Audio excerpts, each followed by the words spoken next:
one of my heroes in watchmaking basically almost got me fired and potentially homeless.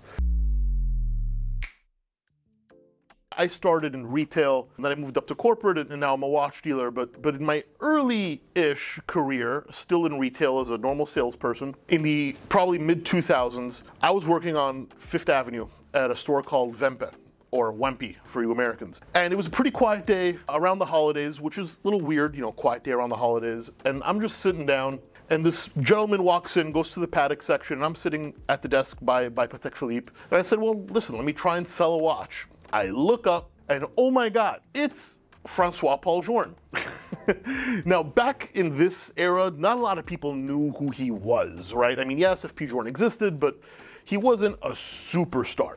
But I knew who he was, you know, geeking out online all those times. So of course, I'm freaking out. He's one of my heroes, and you know, he's looking at Patek Philippe. I introduce myself. This man speaks no English, and my French is pretty much incomprehensible. But I tell him to wait, you know, Mr. Journe, take a seat, I got something I want to show you. And I run down, literally full suit, run down the stairs to the vault room where we had a Patek Philippe minute repeater. I don't remember exactly the reference, that obviously we would not keep in the showcase. This was, I don't know why it was in the store. I don't know if it was exactly for sale or if my boss had brought it in to show to a customer, but I wanted to show Mr. Journe this watch. A watch I've only seen once in my life, a watch I've never seen again in my life. It's wrapped in plastic, it's in the Patek cardboard box. I run upstairs, Mr. Journe is of course sipping a glass of champagne, which, you know, he is known to do from time to time. You know, nothing wrong with that, Francois, don't worry.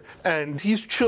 I bring the watch over and his eyes light up. I mean, I know he's f.p.Journe, but even he hasn't seen a ton of Patek Philippe minute repeaters, especially because I think it was one of those brand new release models. So he picks it up, you know, he inspects it, he starts talking to me. I don't understand a damn word. I'm just there shaking my head saying, you know, 2 thumbs up. I'm happy I got to show you something cool. And he opens the cardboard box, no big deal, you know, just opens the lip, takes the watch out, inspects the plastic. Next thing I know, he takes his sharp ass fingernail, rips the plastic open, pulls the watch out of the bag, and there, in my mind, I'm like, that's 20 grand just out the door. This Patek is no longer sealed. He winds it to hear it chime. I mean, I almost died. If you guys don't know, double sealed Patek Philippe's are worth a lot of money, especially in a rare watch like this. And essentially, this guy broke the seal. I know it's f.p.Journe, but I thought I was getting fired immediately. I mean, he hears it chime, he chugs his champagne, and he leaves the store, and I'm there sweating. I'm sweating bullets because I have to go tell my boss that I,